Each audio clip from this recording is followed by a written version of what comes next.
पास वो स्पीड है और जिसके वजह से वो काम चल गया और शुभमन गिल का वहां पे विकेट मिल गया। जी हाँ, जो सबसे हल्की गेंदबाज इस सीरीज में लग रहा है वो है क्रिस वोक्स।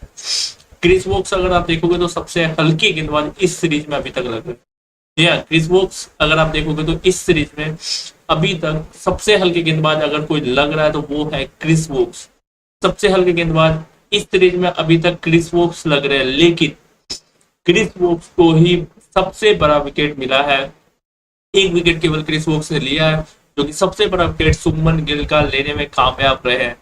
3 विकेट इंडिया का गिर चुका है, 150 रन इंडिया बना चुकी है, लेकिन एक तरफ से के राहुल, या के राहुल एक तरफ से वॉल की तरह, एक तरफ से बोल सकते हो खड़े हो चुके हैं। जी हाँ, एक तरफ से के राहुल वॉल की तरह एक तरफ से वो खड़े हो चुके हैं। 3 विकेट गिरने के बावजूद के राहुल टच से बस नहीं हुए अभी तक। और ये एक इंडिया के लिए खुशखबरी की बात है कि एक तरफ से के राहुल अभी तक टिके हुए हैं, क्योंकि वो ऐसा बल्लेबाज है जो टेस्ट फॉर्मेट को एक तरह से जितना भी हार्डवर्क होता है, नई गेंद से खेलना, पुरानी गेंद से खेलना, वो बंदा सारा कुछ कर चुका है टेस्ट क्रिकेट में। लेकिन अभी तक के राहुल को वो अपना स्पॉट नहीं मिल रहा था ओपनिंग में।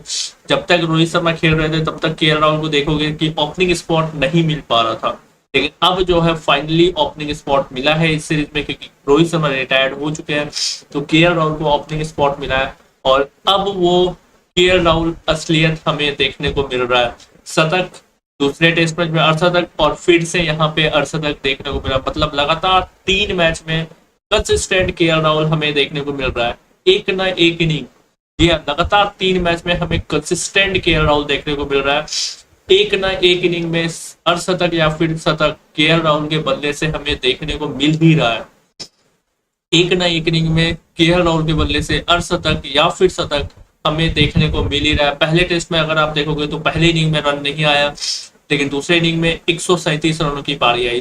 दूसरे टेस्ट मैच में भी सेम, पहले इनिंग में रन नहीं आया, दूसरे इनिंग में अर्धशतक पारी आई। तीसरे टेस्ट मैच में पहले इनिंग में ही अभी अर्धशतक आ चुका है और अभी तक नॉट आउट क्रीज पे है, स्टम्प हो चुका है आज का दिन, लेकिन के राहुल अभी तक नॉट आउट है। और जो कि ये एक शुभमन गिल का विकेट जरूर गिरा, लेकिन ये एक इंडिया के लिए खुशखबरी की बात है कि के राहुल अभी भी क्रीज पे बने हुए हैं, या के राहुल अभी भी क्रीज पे बने हुए हैं, नॉट आउट। और ये इंडिया के लिए कहीं ना कहीं ये खुशखबरी की बात है कि के राहुल अभी भी क्रीज पे बने हुए हैं।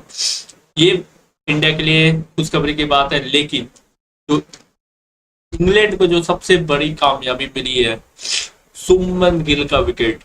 जी हाँ, शुभमन गिल का विकेट, जो कि बहुत बड़ी कामयाबी इंग्लैंड को मिली है, क्योंकि लास्ट 2 टेस्ट मैच में अगर देखोगे हर टेस्ट मैच में शतक है। लास्ट टेस्ट मैच में तो दोनों इनिंग में, एक में दोहरा है, मतलब 250 रन से ऊपर है, और एक में 150 रन से ऊपर है। उससे पहले फर्स्ट टेस्ट मैच में अगर देखोगे तो पहले इनिंग में भी जो शतक मारा था उसने 137 के आसपास उसने रन किए थे। तो शुभमन गिल लंबे लंबे शतक मार रहे थे। शुभमन गिल का विकेट इंग्लैंड के लिए बहुत हेल्पफुल है, लेकिन शुभमन गिल का विकेट इंडिया के लिए कहीं ना कहीं वो प्रॉब्लम हुआ है। लेकिन अगर अभी तक देखोगे इस सीरीज में 3 टेस्ट मैच हुए हैं, कमाल का प्रदर्शन शुभमन गिल कर रहा है। ऑलरेडी 600 रन बना चुके हैं 3 टेस्ट मैच के अंदर ही, और अभी तीसरा टेस्ट मैच खत्म नहीं हुआ है, दूसरा इनिंग भी है।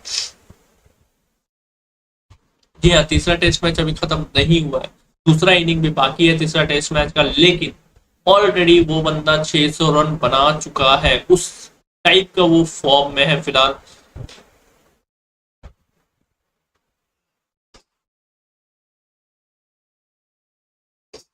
तबीयत थोड़ी सी डाउन है। उस टाइप का वो फॉर्म में है बंदा कि तीसरा ही टेस्ट मैच अभी हो रहा है और 600 रन ऑलरेडी वो क्रॉस कर चुका है, वो भी अवे फ्रॉम द होम से बाहर वो 600 रन ऑलरेडी बना चुका है। उस लेवल पे वो बंदा अभी बैटिंग कर रहा है। शुभमन गिल कमाल की पारी खेल रहा है अभी, बट आज अगर आप देखोगे तो शुभमन गिल का आज बैट नहीं चला है। इस सीरीज में अभी तक कमाल का खेला है, लेकिन आज कहीं ना कहीं शुभमन गिल का बैट नहीं चला है। 3 विकेट इंडिया का गिरा है, जिसमें कि Yashasvi Jaiswal dream ball, Jofra Archer की 4 साढ़े 4 साल के बाद वापसी हो रही है टेस्ट क्रिकेट में। यह 4.5 साल के बाद वापसी हुई है जोफ्रा आर्चर के टेस्ट क्रिकेट में, और पहला ही ओवर में विकेट। इससे अच्छी वापसी और क्या हो सकती है। 4.5 साल के बाद जोफ्रा आर्चर की टेस्ट क्रिकेट में वापसी हो रही है, और पहला ही ओवर जोफ्रा आर्चर की विकेट। पहला ही ओवर में जोफ्रा आर्चर को मिल गया विकेट, वो भी यशस्वी जायसवाल का, जो कि यहाँ पे पहली इनिंग, पहला टेस्ट मैच अगर आप देखोगे यशस्वी जायसवाल का पहली इनिंग में शतक लगाया उसने। उस बंदे का पहले ही ओवर में जोफ्रा आर्चर ने विकेट लिया। इससे अच्छा कमबैक क्या हो सकता है। जोफ्रा आर्चर कमाल का कमबैक, एक ही विकेट मिला है लेकिन रन रेट, जी हाँ, जो इकोनॉमी है जोफ्रा की, कमाल की इकोनॉमी रही है। टेस्टिंग की है विकेट में, राहुल को टेस्ट किया है, सुमन गिल को टेस्ट किया है, प्लस यशस्वी जायसवाल को जो ओपनिंग में आउट किया है, करुण नायर को भी हद तक उसने टेस्ट किया है। जोफ्रा आर्चर विकेट एक ही मिला है लेकिन रन बनाने नहीं दिया है वो। विकेट एक ही मिला है जोफ्रा को, लेकिन अगर देखोगे तो जोफ्रा कहीं ना कहीं अभी तक हावी रहा है, क्योंकि रन बनाने नहीं दिया है। कभी बाउंसर तो कभी आउटसाइड ऑफ स्टंप, कभी स्टंप पे गेंद, रन बनाने नहीं दिया है। एक लाइन और लेंथ में जोफ्रा आर्चर बॉलिंग कर रहे हैं, और स्पीड जैसा कि हमें पता ही है 140-45 हमेशा उसकी स्पीड हमें देखने को मिली है। या जोफ्रा की स्पीड अगर आप देखोगे तो हमेशा 140-145 आपको देखने को मिलती है। जोफ्रा आर्चर का कमबैक, पहला विकेट जोफ्रा आर्चर ने लिया यशस्वी जायसवाल को, हालांकि उसके बाद जोफ्रा को विकेट नहीं मिला है। 10 ओवर आई थिंक जोफ्रा ने कर दिए हैं, जिसमें कि अलग अलग स्पेल में किए वो ओवर, क्योंकि जोफ्रा की फिटनेस भी चेक होगी। अगर आप देखोगे तो कहीं ना कहीं जोफ्रा आर्चर की फिटनेस भी चेक होगी। अलग अलग स्पेल में उसने 10 ओवर की